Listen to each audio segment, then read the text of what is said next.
Welcome to the Women Influencers in Business and CRE podcast.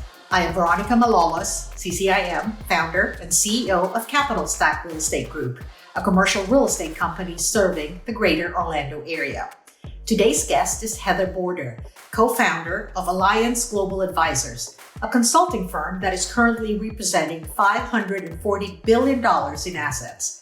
Heather and I spoke about her launching a business at the onset of the pandemic, the challenges of building a family while building a career, and advocating for young women through the Well-Fit Girls organization as part of the Alliance Gives Back program. This is an episode you don't want to miss. Please don't forget to hit that thumbs up button and subscribe below. I welcome your comments, and please share with someone who can benefit from this podcast. All right. Well, good morning, Heather. How are you? I'm great. Good morning, Veronica. How are you doing today? I am good. I am in Florida, and I know that you are from Naples, Florida, but today you are in Denver, isn't it?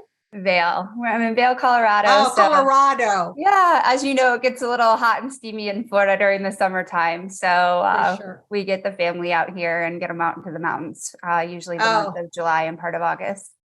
That's amazing. And I'm sure it's really beautiful and relaxing. Do you work while you're away, or are you on a vacation?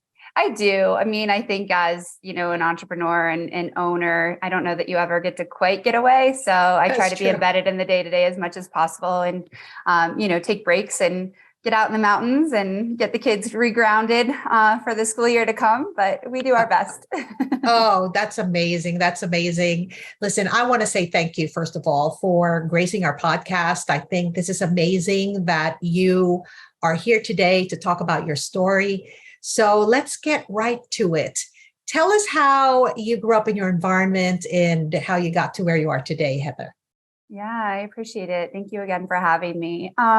So, just a little bit by way of background. As you mentioned, I live in Naples, Florida, but I'm actually from Naples, Florida as well. And in undergrad, I went to a small school called Western State, and that was in Gunnison, Colorado. And I played volleyball for the school. I was always a collegiate athlete. That was just part of my passion. And I think that's kind of part of the grit that I've been able to carry on into my career as well. It kind of came from that collegiate spirit, if you will.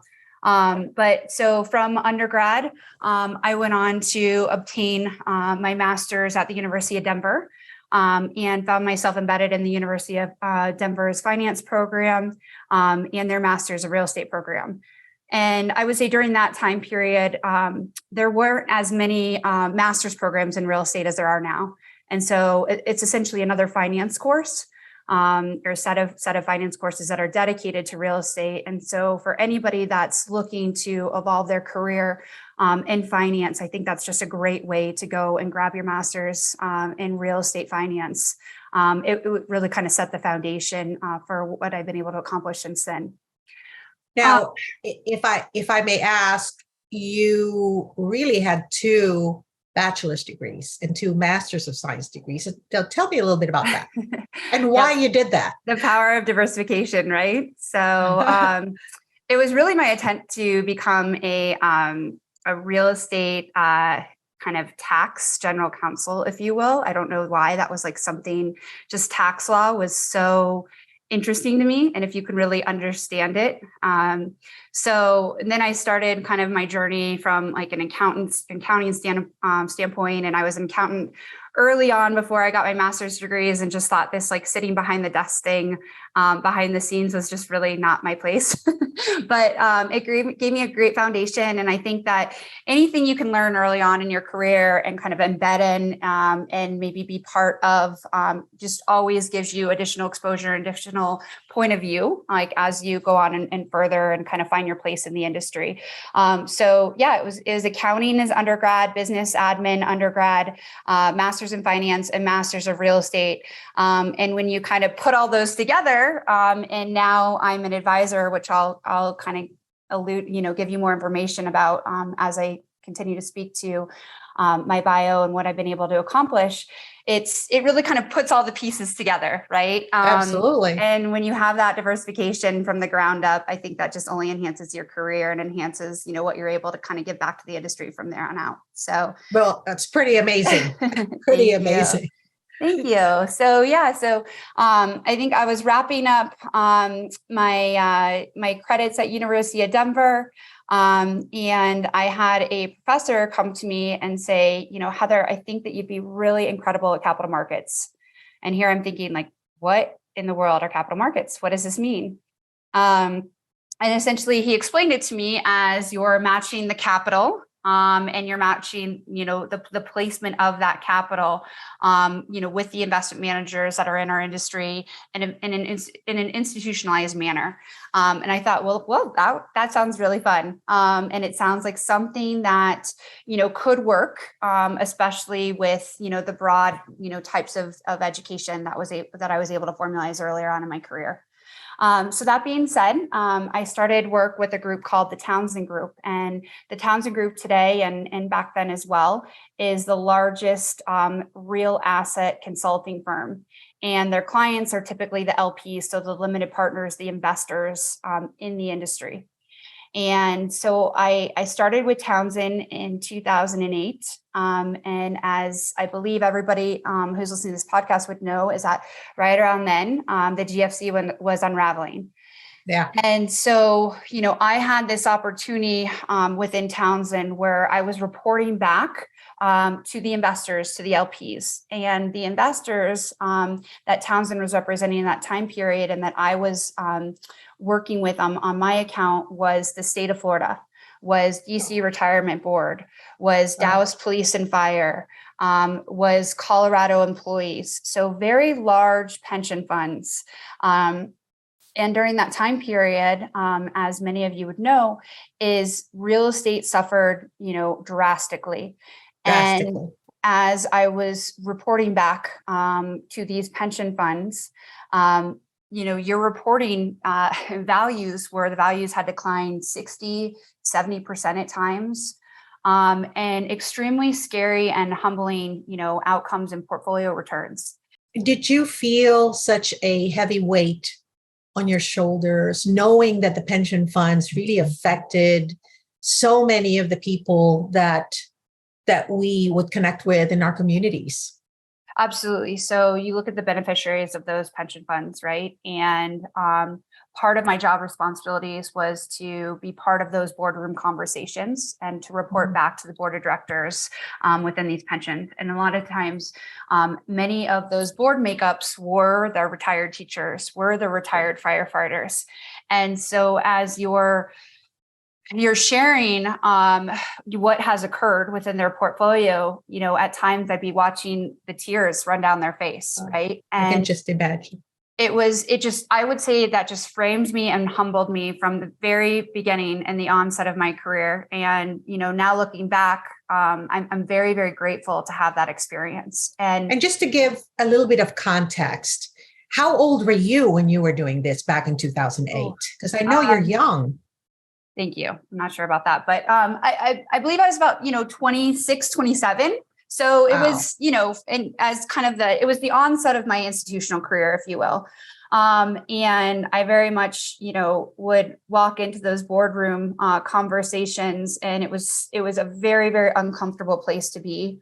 I remember, staying up all night long the night before, just like reading and rereading and just making sure I had all the statistics correct, because as you're framing that conversation, you want to make sure that you're coming from a place that you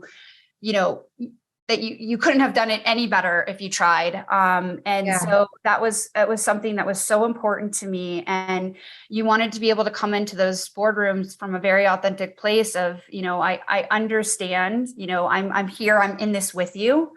And so that's why it was so important to create very strong partnerships with the investment managers that represented those portfolios and the contributions to those portfolios.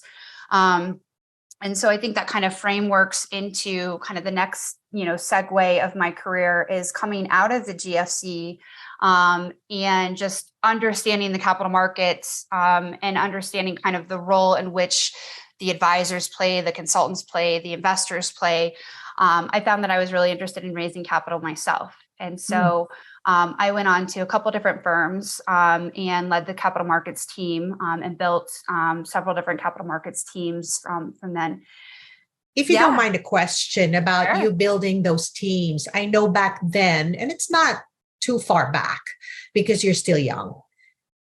Did you have a lot of choices when you're putting a team together? I know it's probably the best talent, but in other words, the makeup, I'm specifically asking about the makeup of those teams. Did you find so many others like yourself, a woman who's achieved so much so young in their lives, early in their lives, and was able to come on the team with you? Yeah. So I've always loved like the good underdog story, right? So the way that I have always built the teams is you find somebody who's hungry. You find somebody that, has demonstrated the grit, that is looking for a pathway of growth for themselves, and within, an organization. And so I felt that, because that is who I am at my core, I would authentically attract those types of individuals. And so I felt that I was, I've been very grateful for kind of the diversity that I've had within, bringing up those teams and creating those teams. But yes, I think like I said, it's just, to me, it's always been the real underdog story wins. And you give somebody a path forward and you show them a path to promotion, you show them a path to success, and you give them the tools to how to be successful with it. And you mentor and create that relationship and partnership along the way. And I think that could be really powerful. So, amazing. I've been very, very grateful for the types of teams that I've built. It's great. That's great. Yeah. And so you moved on. So that being said, capital markets, head of capital markets, which essentially is capital formation and capital raising. But then, you kind of I kept going back to the drawing board and say, like, there's got to be more here. The industry just needs something else. And so I had a good friend at that time. Her name's Jennifer Stevens. She is now my business partner and one of my very best friends. And Jen was at the Townsend Group. She stayed at the Townsend Group. So we both started our careers there, our institutional careers there. She was then a partner. So now I'm speaking back in 2019, 2020. And she was a partner there. And we kept talking about this void that we saw in the marketplace. So once again, we sit in the institutional world. So there's investors, there's investment consultants and advisors, and then there's the investment managers. So in a simplistic fashion, right? And the advisors that were in our industry at that point in time serviced the investors, but there were no advisors that serviced the investment managers. And there was, several individuals that had been advising investment managers, maybe in a one-off kind of standpoint, maybe if they had retired or were, had a special relationship with that advisor. But there hadn't been anybody that had kind of institutionalized this framework or this concept. So Jen and I decided to, collaborate together and to join forces. And we thought, why not? And if I'm being really honest, we kind of thought, oh, well, we'll just launch this. This will be a little bit of a lifestyle business. We both had, young kids at the time, and thought, well, we'll just grab 2 or 3 clients and we'll make a small change. Right. And this was early in 2019. This is about 2020, right? So this is as we're framing. So the end of 2019, the beginning of 2020, we are framing, what we want to create with this. And so long story short, we decided to launch on 2020. We launched on April 1st, 2020. So right at the onset of the pandemic, right at the onset, especially in commercial real estate, where there were so many fears around what is to come. And once again, to be brutally honest, we thought about not launching. We were worried that we were kind of putting ourselves out there in a time period where people were very vulnerable, where everyone was very fearful of what is to come. or what had already arrived. We just thought, look, like if we're going to do this, we've got to get out there at some point in time. There's going to be no perfect time. And so let's launch and let's see, what we're able to attract from there. What had occurred is that we launched, and let me kind of backtrack. So the framework of our model, so our organization is called Alliance Global Advisors. Alliance Global Advisors made a mark in the marketplace because our intent is to inform investment managers of best practices and how to better serve their investors, which are their clients.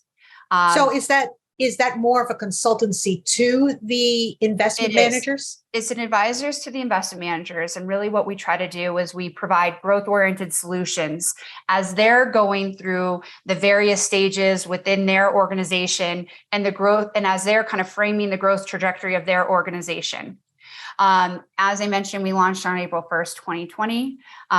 We have since been able to service a variety of the investment managers, small, mid-sized, very large global allocators.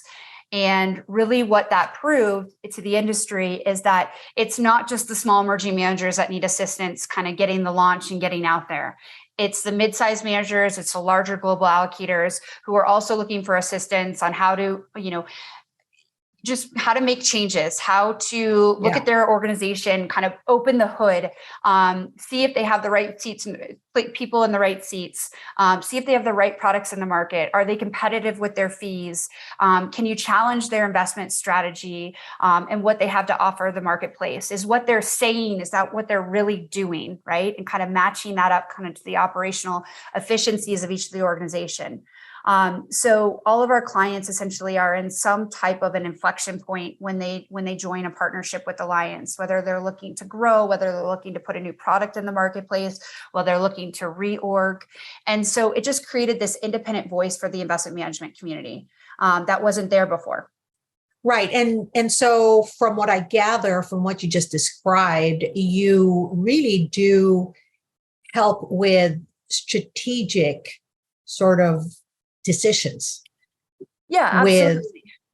That's very much part of it. So what occurred, previous to Alliance being in the marketplace is that a manager would come to an investor and say, how can I do better? How can I improve for you? Or they may come to a consultant such as Townsend Group or Stepstone, and they'd be asking these questions, but the same people that they were asking the questions to were also the ones that they were evaluating and that were doing due diligence and performance due diligence on them.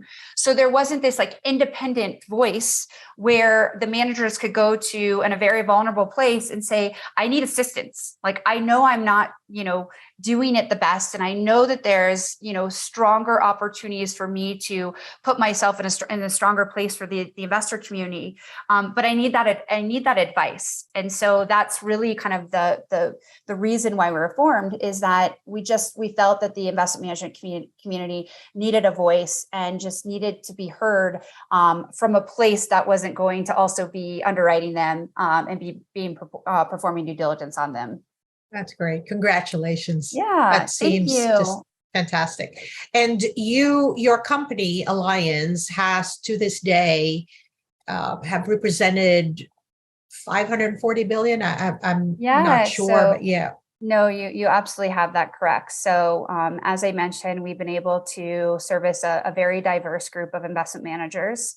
And to date, our client AUM has been about $550 billion. Wow. And really just, once again, that just showcases that it's not just the small managers that are out there. The investment management community is looking for assistance. They want to do better. They want to serve the investor base in a stronger fashion. And they're looking for that type of independent voice and independent advice. Fantastic. Congratulations to you. And of course to Jen. I wanted to shift a little bit to maybe one challenge that you can think of and how you overcame that challenge, either personally or maybe in building your business or your career. Share with us that one challenge. Yeah. I mean, look, this is, women of influence. And so I think that kind of to speak a little bit to the women audience and my experience kind of transforming my career as a woman, I would say that some of the most challenges occurred as, I was going through, having my children. And it's also typically around the same time where you're, rocket shipping your career. And I think that presents, a lot of challenges for these women. I believe that, historically, that has been, more challenging than it is today. And it's always tough. That's a tough part in life. And it's also a very beautiful point in your life. And I think that our industry has done a really great job kind of shaping and evolving and making a safe place for these women to be able to do so.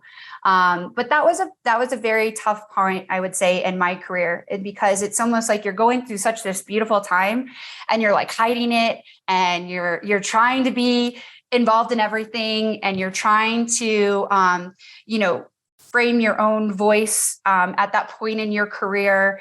And when I was going through it, there wasn't a lot of conversations around it and how difficult that could be to, essentially do it all. And you talk about this concept of like work-life balance. And I think that that's a bunch of bull honky. But it's just, I think that piece was so tough for me. And I would just, encourage the audience, like, if you have team members that are going through it, create a safe place for them to do so, create a safe place for them to have conversations and be vulnerable, create a space where, they feel that they can, take care of their family as, they need to make that a priority at that point in time, and continue to give them a runway to be successful in your organization at the same time. And that's not always easy to do. And I know that I'll be challenged, from a leadership perspective, when my teammates are going through something similar. But I think that to me was the biggest challenge in my career. The other piece that I experienced is that the women within my organizations at that time were not my advocates during that time period. And I think that created, even more questioning for me of, we've got to do better. There was almost this sense of like, well, I didn't have support during that time period and I did it. So therefore, I'm not going to give you support while you're going through this transition. So I would just encourage the audience, if there's anybody, that or anybody within your organization that may be going through something similar on their, life path journey, just make a safe place for them, because it is a very, very challenging a time in women's lives, especially as they're trying to frame their career and just create a beautiful, place for their family to flourish as well. Heather, I have to say, I not only think that's fantastic, I appreciate what you just said. And I say that because we don't know what goes on with people's lives. People in general, it could be men, it could be women. But women in particular, we go through stages of our lives where we're mothers. When we're pregnant, we have hormonal changes. And that obviously affects the way that we perform, for instance, in our jobs. And you're right, providing a safe place and also being a little bit more cognizant and perhaps intentional in supporting and advocating for other women. I think that's really fantastic. And I think that's a great segue to influence, the topic of influence.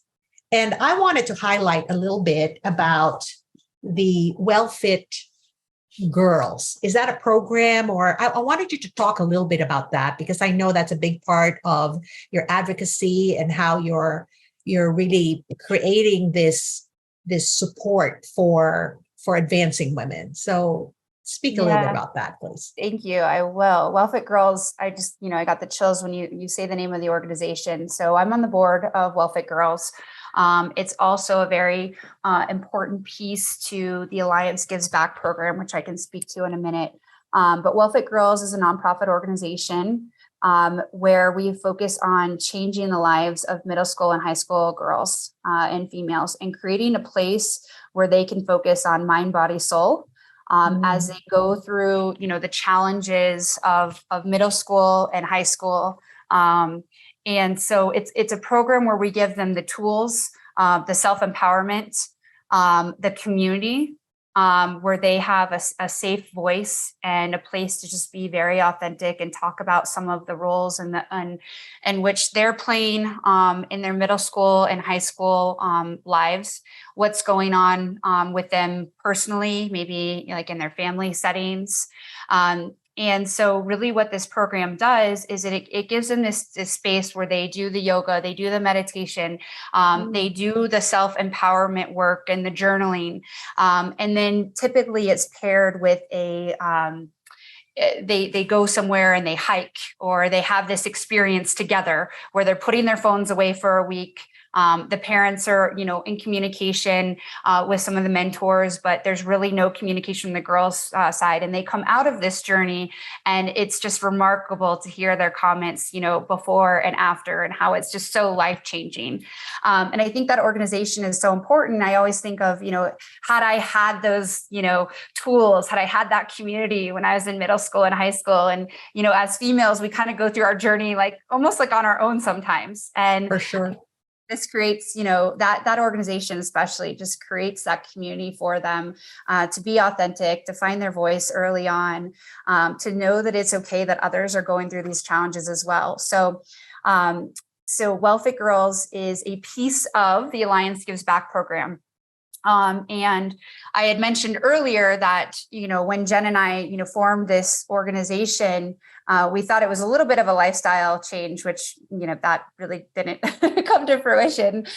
We've been so fortunate that it really took off. But that being said, when we set out our organizational goals on the onset, and we sat down and we put pen to paper on goals, our first goal was not a revenue goal. It was not a net profit goal. It was a giving back goal. And we started from there. And we said, before we take, 1 cent out of the account, we are going to commit X to charitable initiatives.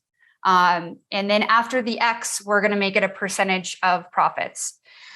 And I think starting with that framework was so, empowering, because that is something that, we had experienced mentorship and we had experienced giving back in our career. And so we wanted to make sure that we prioritize that on the onset in the foundation of Alliance Global Advisors.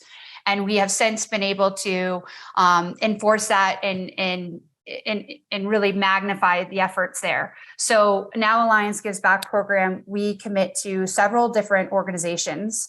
In addition, we share those organizations with our client base, and we've seen our clients kind of jump in. So we've kind of seen our efforts magnify and compound, which has been so humbling, and we're so grateful for our clients kind of jumping in contribution as well. But then also we really try to give back in a mentoring capacity. So if there's, somebody that's looking to evolve their career and needs some assistance, or just having a conversation around some of the challenges that they're going through, Jen and I are always happy to jump on a phone and have the phone call with those individuals and guide them in whatever direction that they may be seeking. But then from an educational standpoint, Alliance really felt the importance of giving back to the universities. So we have a series of, we reference as master classes, where we share, the evolution of best practices, the evolution of institutional, the real estate investment evolution. And so we've now been asked by several universities to come in and give these presentations, and we invite our whole team. So we have a team of 13 now. We invite our team to be part of those discussions. And I think if we can get to the foundation of these individuals so early in their career, and we're able to do so kind of by embedding within the universities. So that's another part of the way in which we give back. We also have several of our clients that are committing to these updated DE&I, so diversity, equity, and inclusion surveys and new objectives within our industry. And so we encourage, participation on behalf of our client base. We encourage participation on behalf of our Alliance team members as well. So I just think the power of mentorship and giving back is so important and such a important framework for individual career, organizational goals and objectives. And so we've really been able to do so right from the onset. Well, Heather, that was really fantastic. I just have to say that what you just shared with us has connected with me in such a deep level. I can't even express how much that has impacted me. That being said, I wanted to ask you if there was one piece of advice that you would give to someone who's listening in, and you've given many already, what would that be? Yeah, I think I'm going to go with a couple pieces of advices, if that's okay. Absolutely. I think, first and foremost, and I think as I'll kind of speak to those that are creating the foundation, the framework for their careers, because I think that's such like an important part on your individual journey, and how that can, I would say, flow into and be incorporated within your industry, right? Just really like be authentic. Like, I mean that from my heart. Like, that was one piece where if I could go back to, 20 years ago version Heather, is that I felt that there was, a professional me and a personal me. And I think especially as women, back then, we were kind of taught that was the way that we need to show up. And I would say that those should be combined from day one. And when you do that, it's really powerful because you attract, the right people for you, and you attract the right employer, and you attract the right client, and you attract the right team members. And then you have this compounding effect that can be so powerful. And so if something is ever, bothering you, or you feel like you just need to speak, I would say one of the things that I've learned throughout my career is I've just learned to speak from a place of my own experience, not a place of, she did this or he did that, or he made me feel this way. Just speak from your heart, and use your voice in this industry, and be very in your career path, and be as authentic as possible. Share your concerns, share your challenges, share your dreams, where you want to go, what you're trying to accomplish. And when you go out there from that authentic place, it can be very, very powerful. And it creates this like framework where people see you, they hear you, they want to be part of your story, they want to share and to contribute. And I have just seen that has been very, very meaningful. And when I've brought that concept back to my team, I've watched that kind of compounding effect within my own team members as well. And so I would say that's like one piece to it. Use your voice as much as possible. I would say the other piece, that if I'm going to speak a little bit more to females, I think females have this incredible like listening power, right? Mm-hmm. And that power of just sitting back and letting others be heard. And that was one piece that I feel that I've done very well in my career. Whereas, I would typically be sitting around a boardroom or sitting around, a strategic conversation. And in our industry, let's face it, it's more male dominated. And I would say the role that I always felt that I successfully played was just this listening voice to the client, listening to the investor, listening to the advisor, and trying to put together of where they're all coming from, what role are they playing, what value are they trying to fill. And when you kind of sit back from a listening standpoint, I think you can be very impactful when you try to put all the pieces together and come from a place when you're recommending a solution, you're really coming from an understanding of what everybody else is trying to accomplish. Absolutely. Wow. That's really great advice. I really do sort of connect with that, because it is true that women in general, now there are women who don't know how to listen, that's for sure, but women in general have that gift because of the nature of who we are and the way that we were built. So that's fantastic. We've come to the part of the interview where I get to hand over the mic to you, Heather. So I know you have a question for me. Yeah, no, I always love taking the mic and kind of putting it back. I just shared, my evolution and finding myself and my place within this industry. I would love to hear from you. Just one lesson learned. You and I come from diverse backgrounds. We had a different journey. So I'd love to hear from you. Just one lesson learned as you were finding your place in this industry. And today you've done such a wonderful, you're in such a wonderful position to give back, and you've created, where you want to stand in this industry. But I'd love to hear a lesson learned as you kind of were trying to find yourself and find your place within this industry. What do you have to share with the audience? Well, you're right. Our backgrounds are so different in that I'm an immigrant. And I moved to this country when I was much, much older. And so I did not have the benefit of a community that would have welcomed me or supported me. And I found that I had to fight my way through that. And I don't want to use the word fight. Instead, I want to use the word promote myself. Yeah. And the way that I'm still looking for my voice, to be honest with you, and I'm already 60 years old, Heather.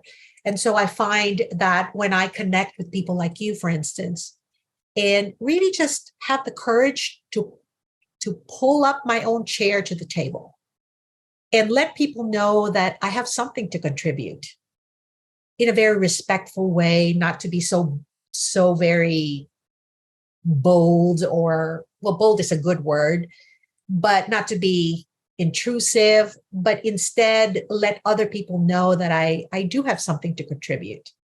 Because I believe that when people recognize that you are willing to contribute and that you do have something meaningful to say, they will in turn welcome you into their group or community. And so if there's one thing that I think I've learned is that it's okay to pull your own chair up to the table, be a part of a discussion, be a part of the conversation.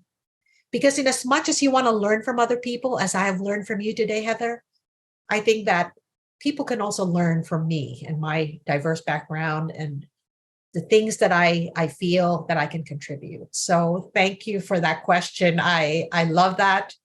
And I want to thank you most of all for more than anything touching me today. This was a really amazing time that I had with you, Heather. So I appreciate you. I appreciate all the work that you've done for not just Well-Fit Girls, not just for your team, not just for your partnership with Jen and your company and your clients and everybody else. I think that today, just by being here, you've actually put it out to the world, and hopefully we get a chance to promote this interview and have more people be touched the same way that I was touched by you today. So thank you. I love that, Veronica. Yes, I'd absolutely love to be a voice for any member in this audience. So I just want to open that up. If anybody's, on their journey and trying to figure out, where they should land within the industry, I'm happy to be a resource at any point in time. Well, thank you. And thank you so much for taking the time out. I know you're with your family and you're also working and you're in Vail, Colorado, which is, wow, what a beautiful place to be. So I just want to wish you all the very best, and you have so much more to give. So again, I just say from the bottom of my heart, thank you, Heather. Thank you, Veronica. It was so wonderful meeting you. Thank you for your time today. Have a great week and a blessed life. Thank you. You too. Take care.